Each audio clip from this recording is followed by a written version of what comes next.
Welcome back again, everybody. So just a little progress update on the painting now. I just realized I started going in painting the colors for the dead coloring stage, which I wasn't meant to do yet because I was meant to record this video of the underpainting. So I stopped myself and I was like, oh, bloody hell. I forgot to do a video of the underpainting stage. So I've just put the paintbrush down. So everything that's in color, which isn't much, just those figures in the foreground, that's for the dead coloring stage. Everything else you're seeing right now is the underpainting. You can see I've got some ground textures. Those white blotches of paint represent like some puddles, like in the mud and the dirt. So they're going to be reflecting the sky value. And the sky, you can see that gray, that sort of gray color that I've scrubbed in around the figures, that's also part of the underpainting. So that's not the dead coloring. I actually put that in on the underpainting just because I wanted to just brighten up the area around the figures a little more. It just helps me judge the values a little bit better. So I'll give you a rundown on exactly what processes and what tools I used for the underpainting. It's literally just solvent mixed with a bit of burnt sienna. You can use burnt umber or raw umber, you know, whatever kind of earthy color you like. But it's just one paint mixed with solvent, and it's sort of just scrubbed in with a dry brush. Now, when you're using solvent, just use old brushes that you don't care about anymore. That's why my underpainting is actually a little bit it's a little bit scribbly. Like, some of the horses are painted in pretty well, but you can see this guy in the foreground, he looks a little messy. So I'm really gonna have to refine him. But I use old brushes that I don't care about because solvent is a bit of a brush killer, and I don't really want to use my nice brushes for that. I really would prefer to just use very old brushes that I can just throw away. I'll save my nice brushes for the color stage, which I'm going into now.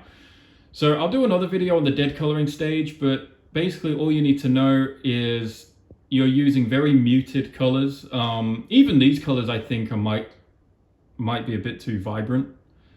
They're very muted colors typically for the dead coloring stage, and that's a good thing because it just helps you focus a little more on value and less on color. And then what you can do in the upper stages, once the paint's dried and all the color is on the canvas, then you can begin to push the vibrancy a little bit more in certain areas, but generally just try to keep it a little grayer. As for the color scheme, let's go down to these sketches down here. So I got two paintings here, and they're both of the same image, but I just kind of picked different parts of the painting. So you got the Polish lances here. You've also got the chasseurs in that little thumbnail sketch there.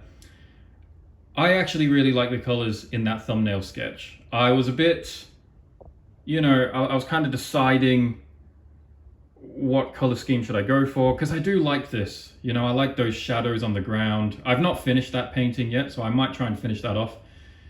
Bring that to a nice finish, put it in a frame. I think that'll look nice.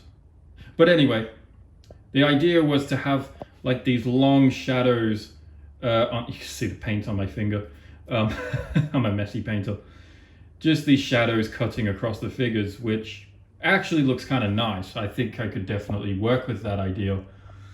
But the problem with those more vibrant scenes is that it's quite difficult to choose the right colors for me personally. And I like where it's going, but I just found myself struggling a little bit with it.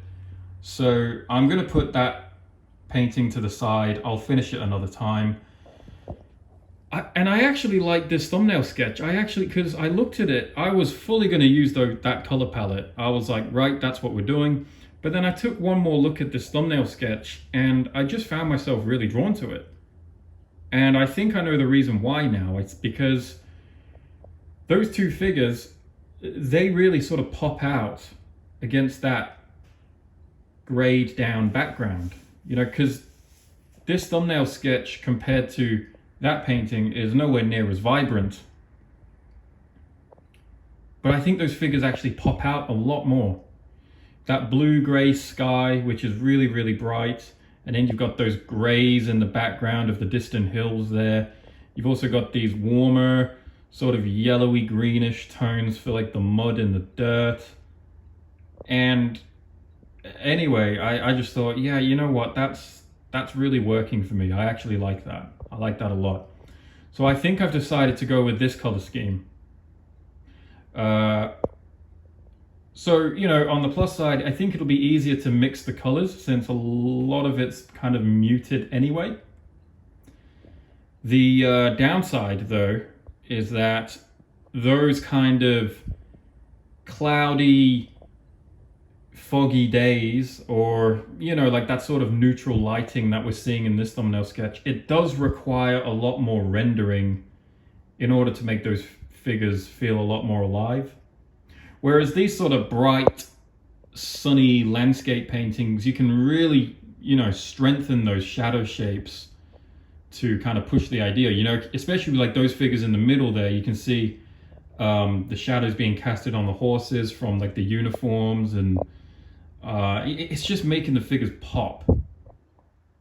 And you don't really need to render it too much to get that effect. But I think at the end of the day, I just sort of went with this. I was like, yeah, I really like this. I think this is nice.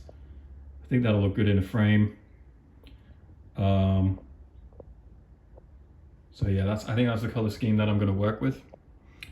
And yeah, so this is the painting. This is where we're at, going into the dead coloring stage.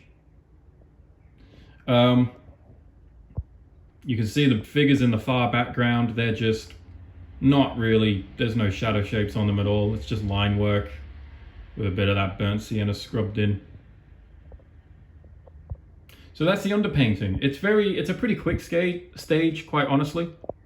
Doesn't take long. You just get a dry brush, get the tone on there, figure out where the shadow shapes are going to go, and don't be too precious with it, because obviously when you get to the dead coloring, you can see how I'm refining things as I go. And then I'll have some more layers on top of these figures too. So if there's anything I don't like about the dead coloring stage, I can paint over it in the next layer and change certain things. But right now, I think it's going pretty well, so I'm going to crack on with it. Have a good day.